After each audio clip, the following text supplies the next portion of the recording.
In Blithe Spirit, Ruth is determined that the ghost of Elvira, her husband's first wife, be removed from the house and sends for the services of Madame McCarthy.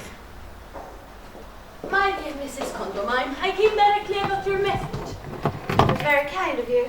Kind? Nonsense. I look upon it as an outing. I'm very glad. Will you have some tea? China or India? China. Good, I never touch it, and it upsets my vibrations. Do sit down. This room.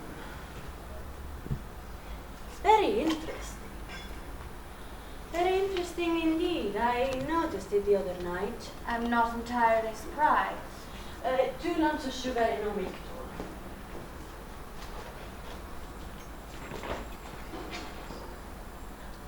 I'm profoundly disturbed, Madame McCarthy, and I want your help. Aha, I thought as much. What's in these sandwiches? Cucumber. Wouldn't be better. Fire away. It's awfully difficult to explain, you see. Facts first, explanation afterwards. It's the facts that are difficult to explain. They're just so fantastic. Facts very often are. I suppose you're right. Come now, take the plunge, out with it. You heard strange noise in the night, no doubt. Words creaking, doors slamming, subdued moaning in the passages, is that it? No, it isn't. No sudden gusts of cold wind, I hope? No, it's worse than that. I'm all attention.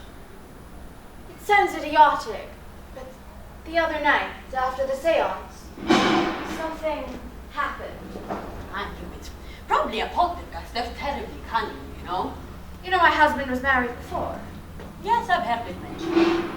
His first wife, Elvira, died comparatively young. Where? Here, in this house, in this very room. I am beginning to see daylight. She was convalescing after pneumonia, and one evening she started laughing helplessly at one of the BBC musical programs, and she died of a heart attack. She materialized the other night here after I had gone? Not to me, but to my husband. Capital!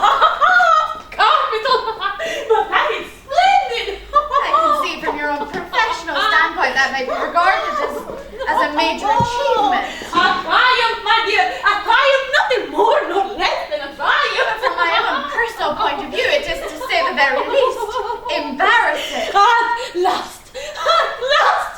A genuine materialization! Please sit down again, Madame Marcotte. How could anyone sit down in a moment like this? It's tremendous! Nevertheless, I must insist upon you sitting down and controlling your natural exuberance.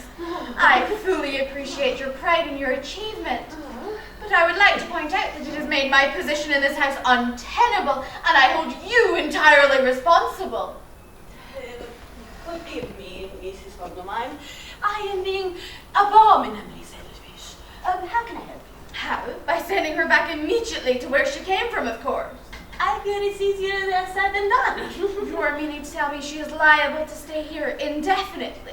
It's difficult to say. I believe it depends largely on her. But my dear Madame Marcotte, I shall make a report to the physical research people. I would be very much obliged if no names were mentioned. The report will be confidential.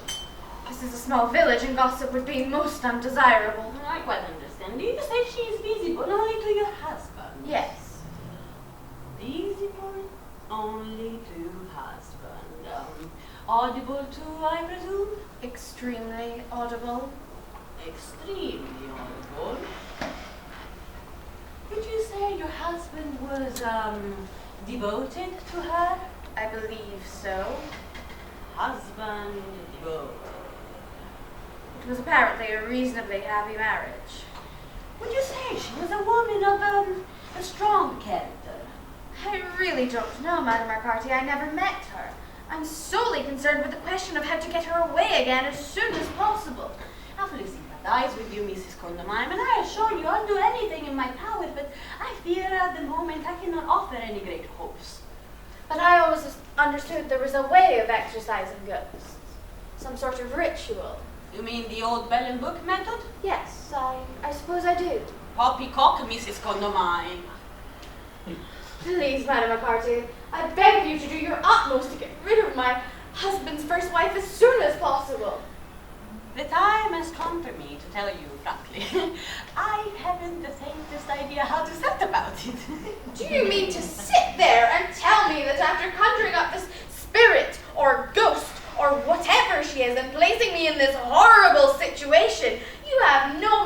getting rid of her at all.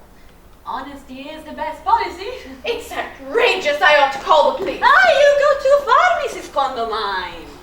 Well, you have to do something. I will report the whole matter to the Society of Physical Research people at the earliest possible moment. Will they be able to do anything? I doubt it. It's too humiliating. It really is. Please, try not to upset yourself. Nothing can be achieved by upsetting yourself. It's all very well for you to say that, but you don't seem to have the faintest realization of the position that I am in. Try to look on the bright side. Bright side indeed. If your husband's first wife suddenly appeared from the grave and came to live in your house, do you think you'd be able to look on the bright side? I resent your tone, Mrs. Condomine. I really do. You decidedly have no right to. This whole horrible situation is your fault.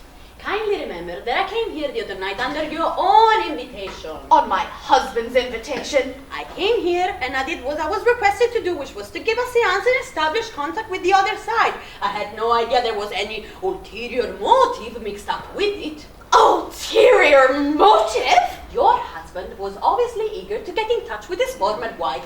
He had no intention of getting in touch with anything. The entire thing was planned so he could get material for a new novel he's writing about a homicidal medium. Am I to understand that I was invited here only in spirit of mockery? No, not at all. He just merely wanted to take some notes of the tricks of the trade. Tricks of the trade? Insult! I have never been so insulted in my entire life. I believe we have nothing more to say to one another, Mrs. Condomine. Goodbye. Please don't come. I have a party.